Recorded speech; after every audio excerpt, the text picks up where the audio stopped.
Bonjour à tous et à toutes, c'est Gilles. Je ne sais pas si vous pouvez déjà sentir ce vent de changement qui souffle sur la planète. C'est un vent de liberté qui se rapproche, hein. Il y a toutes sortes de choses imprévisibles, donc il faut mieux rester pragmatique. En essence, on passe le solstice aujourd'hui, c'est une extension, le solstice, le grand solstice qu'on a passé en 2012. On a eu une extension de quelques années, parce qu'il y avait, sinon il y aurait eu trop d'obscurité qui serait remontée d'un seul coup, et très peu de gens se seraient qualifiés pour pouvoir rentrer dans cette phase ascensionnelle. Donc, euh, donc on rentre officiellement dans l'âge du Verseau aujourd'hui, hein. Félicitations, on a passé cette année 2020 qui a été infernale pratiquement pour tout le monde, c'est vraiment. Mais il faut avoir confiance en le plan, hein, continuer de cultiver l'amour et la lumière et ne pas passer gâcher notre énergie, notre mental à essayer de spéculer sur des choses qui sont complètement incompréhensibles. Donc, et essayer d'éviter trop de spéculation mentale sur les choses, sur la manière dont les choses vont se passer, hein. C'est parce que ça peut amener à des déceptions, parce qu'il y a plein d'annonces qui sont faites et qui peuvent amener à des annonces qui sont faites pour faire le buzz. Cela dit, il faut se préparer à des choses qui font complètement bousculer le monde terrestre, hein. On est vraiment dans cette nouvel âge qui rentre, et donc restez présent dans la paix, hein, restez présent dans l'amour. Écoutez votre intuition, hein, écoutez vos ressentis, et ayez confiance en vous-même, hein. C'est important de rester bien concentré sur ce centre. Éventuellement, ce centre va se décentrer, va devenir omnicentrique, hein, homo universalis. On va créer cette expansion. Mais bon, on a besoin de purifier notre centre, d'être bien centré sur notre centre avant que cette expansion spirituelle puisse se passer à l'intérieur de nous. En essence, il n'y a pas d'au-delà, il n'y a pas d'extérieur, hein. Dieu est un. Il n'y a rien qui est au-delà de qui nous sommes vraiment. Tout est connecté. Et donc, on fait des choix constamment, hein, et donc ces choix, on peut les changer à tout moment, hein, donc soyez prêts à réévaluer vos choix aussi par rapport à ce qui se passe, par rapport aux nouvelles informations que vous recevez. Et on doit célébrer cette grande lumière. Cette grande lumière, c'est vous. Vous êtes cette grande lumière, hein, la lumière divine. Donc, trouver la paix à travers on doit vraiment se recentrer, se concentrer sur la paix intérieure pendant c'est les 3 jours jusqu'à Noël, et après il y a des 12 jours sacrés de Noël, hein. C'est une période qui est vraiment donnée pour vraiment ancrer ces nouvelles énergies. Et donc, ce que le monde a besoin ou va avoir besoin, c'est de l'espoir et de la gentillesse, hein. C'est pas donc savoir que Dieu est la seule cause de tout ce qui est. Et Dieu est amour. Donc si Dieu, c'est parce que tant qu'on croit à quelque chose d'autre, il y a d'autres réflexions, des causes secondaires qui viennent interférer. Mais si on revient sur la première cause qui est l'amour, on ne peut voir qu'un effet d'amour, hein. Donc c'est vraiment un reconditionnement de notre conscience pour arriver vraiment à créer des nouvelles circonstances. Et donc, je dirais quelques cartes. Le passé, c'est le cheminement. Le présent, c'est la solution. Et le futur, c'est la consolation. On est vraiment en train de guérir. Tout le monde a des blessures différentes à guérir, hein. On a tous des choses à guérir, hein, de cette vie. Le présent, la chose sur laquelle on travaille, c'est l'écoute. Il faut être à l'écoute de notre intuition, à l'écoute des plans subtils, à l'écoute de la vie. Et l'aboutissant, ça va être la sérénité. On va pouvoir obtenir cette sérénité, cette paix intérieure, pouvoir voir les choses sans être agité ou d'être... Donc,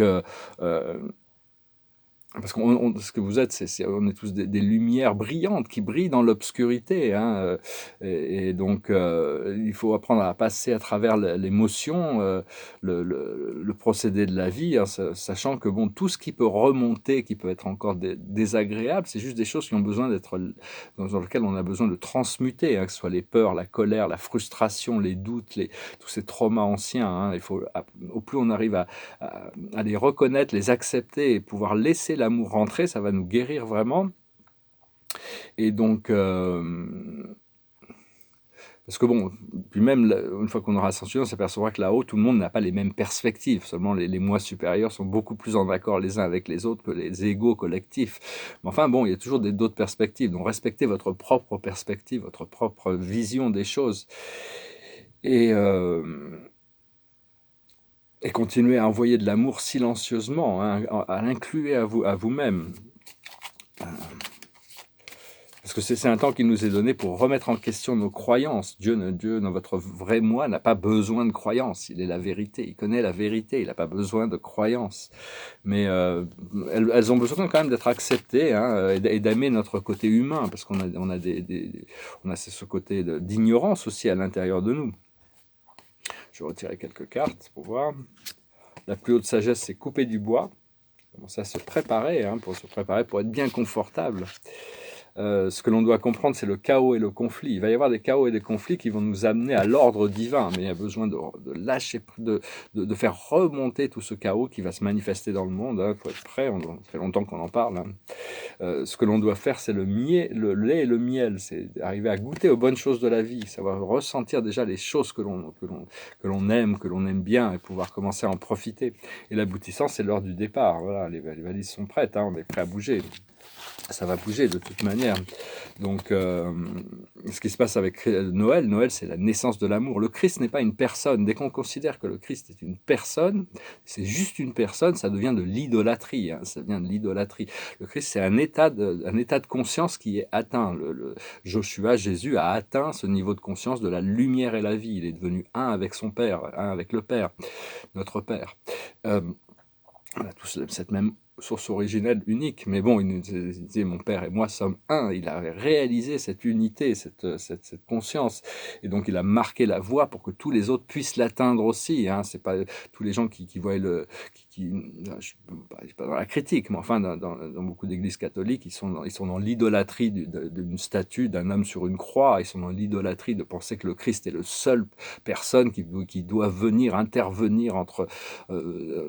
C'est un ami, c'est un frère, c'est un guide, hein, c'est un grand frère, mais c'est Dieu, c'est cet amour à l'intérieur de nous. Si on ne le retrouve pas à l'intérieur de nous, toutes les choses du monde extérieur restent assez illusoires et temporelles. Hein.